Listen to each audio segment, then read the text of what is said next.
When it comes to achieving success in life, many people often fixate on acquiring material wealth or attaining worldly recognition and accomplishment. However, the Bible offers a different perspective, suggesting that true joy and fulfillment can be found in a relationship with God, rather than in material possessions or achievements. Welcome back to another episode of our series called Real Life, Real Faith. I am your host. And today we re-diving into the profound topic of gratitude and its power to transform our perspective on success. You see, the world frequently elevates material wealth and worldly success to the highest levels, enticing people to chase after fame, fortune, and recognition as the ultimate measures of a life well lived. But the Bible challenges this conventional wisdom. It teaches us that true happiness is not found in these external factors, but in cultivating a deep and meaningful relationship with God.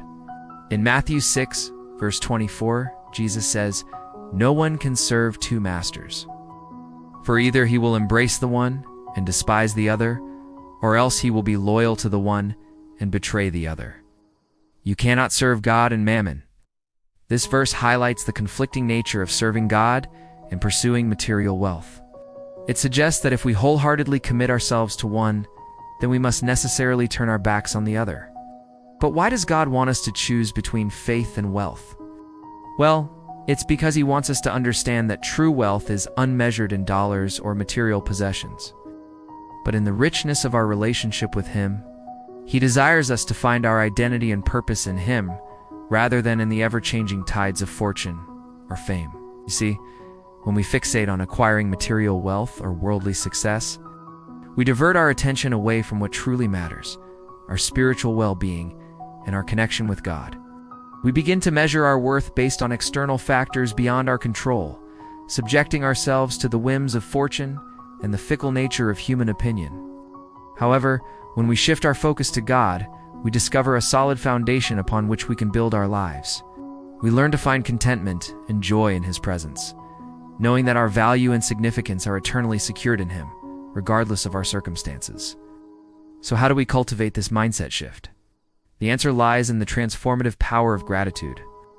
When we genuinely appreciate and thank God for the blessings we have, no matter how small they may seem, we acknowledge His abundant grace in our lives. Gratitude becomes the key that unlocks a deeper, more meaningful understanding of true wealth. As Christians, we are called to live lives marked by gratitude. In Colossians 3:17, we are told to let what you do be done with gratitude. This verse reminds us that every action, no matter how mundane, can become an act of worship when we perform it with a grateful heart. By embracing gratitude in all aspects of our lives, we honor God and align ourselves with His purpose for us. Cultivating gratitude also helps us reframe our perspective on material possessions. In 1 Timothy 6 verse 17, the Bible says, "Charge those who are rich in this present world not to be haughty, nor to put their trust in uncertain riches, but in the living God who gives us all things richly and allows us to be rich." This passage encourages the wealthy not to boast or rely on their wealth, but to recognize that it is God who has bestowed these blessings upon them. It reminds us that true wealth comes from God, and we should acknowledge His generosity with humility and thankfulness. In conclusion, the pursuit of material wealth or worldly success as the ultimate measures of a successful life can lead us astray from what truly matters: our relationship with God and the richness of our spiritual well-being. Instead, the Bible teaches us to find joy and contentment in God, who is the source of true wealth and abundance. By embracing gratitude for the blessings we have, we can shift our perspective and align ourselves with God's purpose, recognizing that true success is measured not by material possessions, but by the depth of our faith and the love we share with God and others. I hope this message has been a blessing to you. If you're eager to continue this journey of faith and personal growth, we invite you to subscribe to our channel and hit that bell icon. Wow, you're at it. Don't forget to share your thoughts and comments below. Till next time, may God's abundant grace fill your life with joy and purpose.